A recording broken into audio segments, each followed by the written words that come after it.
हरि ओम। श्री परमात्मने नमः। मात श्री नर्मदे हर। ओम नमो नर्मदा माई रेवा, पार्वती वल्लभ सदा शिवा। मात श्री नर्मदे हर। हिरण्य तेजा महाराज के पुण्य प्रभाव से मां नर्मदा का अवतरण इस भूमि पर सभी पितरों को गति प्रदान करने के लिए हुआ। पितरों को गति प्रदान करने के लिए, पितृ तर्पण करने के लिए नर्मदा तट से उत्तम कोई स्थान इस पृथ्वी पर नहीं है, ऐसा स्वयं भगवान शिव जी कहते हैं। नर्मदा का अवतरण पितरों को गति प्रदान करने के लिए हुआ है। मां नर्मदा में कहीं भी अस्थियां आप विसर्जित करते हैं तो अस्थियां अक्षय हो जाती, क्योंकि मां नर्मदा 21 कल्पों से लगातार प्रवाहमान है। बाकी अन्य सारी सरिताएं, अन्य सारी नदियां कल्पारंभ और कल्पांत के साथ विनाश को प्राप्त होती हैं, किंतु मां नर्मदा सदा सदैव कल कल निनादिनी बहती जाती है, बहती जाती है, बहती जाती है। कल्प बदल जाते हैं, युग बदल जाते हैं, कल्पांतर हो जाता है, लेकिन मां नर्मदा का प्रवाह कभी खंडित नहीं होता। स्वयं मार्कंडेय मुनि इस बात के साक्षी हैं कि मां नर्मदा का प्रवाह कभी खंडित नहीं होता। इसलिए अपने पितरों की अस्थियों को विसर्जन के लिए पुराणों में सर्वश्रेष्ठ स्थान बताया गया है मां नर्मदा का तट। निश्चल मां नर्मदा, पवित्र मां नर्मदा और अजर अमर मां नर्मदा, ऐसे पुण्य प्रभावशाली मां नर्मदा के जल में जब अस्थियां विलीन होती हैं तो सीधे उस वृद्ध व्यक्ति को मुक्ति मिल जाती है। और अनेक अनेक प्रभाव मां नर्मदा के पुण्य पवित्र जल में दृष्टिगोचर होते हैं।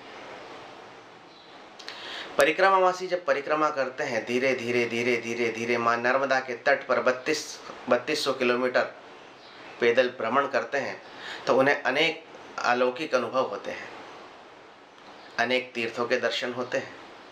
नर्मदा के तट पर अगणित तीर्थों की अगणित कथाएं हैं। पुराणों के अंतर्गत उनका अत्यंत सुंदर वर्णन आता है। जैसा मैंने कहा अभी, अस्थियां विसर्जित करने के लिए सर्वोत्तम स्थान मां नर्मदा का तट है। इसी का दृष्टांत देते हुए भी एक अत्यंत सुंदर कथा आती है। मरकटी तीर्थ माकड़खेड़ा, खरगोन जिले में कसरावत तहसील से करीब 10 किलोमीटर दूर मां नर्मदा के दक्षिण तट पर स्थित माकड़खेड़ा गांव, जिसे मरकटी तीर्थ कहा जाता है, उसी के सामने उत्तर तट पर मंडलेश्वर के दिव्य घाट, और थोड़ा ऊपर आप पूर्व की तरफ देखें तो महेश्वर जल विद्युत परियोजना का विशाल बांध बना हुआ है। यहीं पर स्थित है मरकटी तीर्थ, माकड़खेड़ा गांव, माकड़खेड़ा। पुराने काल में, पुरातन पुराण काल में सत्यसेन नाम के एक महाराज थे। उनकी महारानी श्रृंगार वल्लरी, महाराज सत्यसेन, उनकी धर्मपत्नी महारानी पटरानी श्रृंगार वल्लरी। श्रृंगार वल्लरी का संपूर्ण शरीर सुंदर था, किंतु मुख बंदर, वानर जैसा था। माकड़खेड़ा जिसे आज कहा जाता है, माकड़ मराठी में बंदर को माकड़ कहते हैं, निमाड़ी में भी बंदर को माकड़ कहते हैं। तो श्रृंगार वल्लरी महारानी का नाम, महारानी का मुख जो है वो बंदर जैसा था। इसके पीछे पुराणों में कथा आती है, पूर्व जन्म में महारानी श्रृंगार वल्लरी एक बंदरिया थी। मां नर्मदा के तट पर बांसों के झुरमुट में विचरण करते हुए जब वो क्रीड़ा कर रही थी, तो अचानक एक बांस के झुरमुट के बीच में वो गिर गई, और बांस के झुरमुट के बीच में जो इस प्रकार का वी बना हुआ आता है, उस वी के बीच में वो गिर गई, उस झाड़ियों में गिर गई, और उस महारानी श्रृंगार वल्लरी का वहीं पर देहांत हो गया। बंदरिया का देहांत हो गया उस झुरमुट में फंसने के कारण। वर्षा काल आया, महारानी श्रृंगार वल्लरी उस बंदरिया की अस्थियां पानी के प्रवाह से, पानी के वेग से मां नर्मदा में जा मिली और उसकी जो खोपड़ी करोटी जो रहती है वो बांस के झुरमुट में अटक के रह गई। इसलिए महारानी श्रृंगार वल्लरी का धड़ सुंदर था और मुख बंदर के समान कुरूप था, लेकिन पूर्व जन्म के तप के प्रभाव के कारण, नर्मदा किनारे निवास के कारण वो महाराज सत्यसेन की महारानी हुई। एक बार महाराज सत्यसेन आखेट शिकार के लिए पुनः माकड़खेड़ा के पास वेदा संगम में स्थित बांसों के जंगल में पधारे। उन्होंने अपना कैंप, अपना तंबू, अपना शिविर मां नर्मदा के तट पर लगाया और शिकार करने जंगल में चले गए।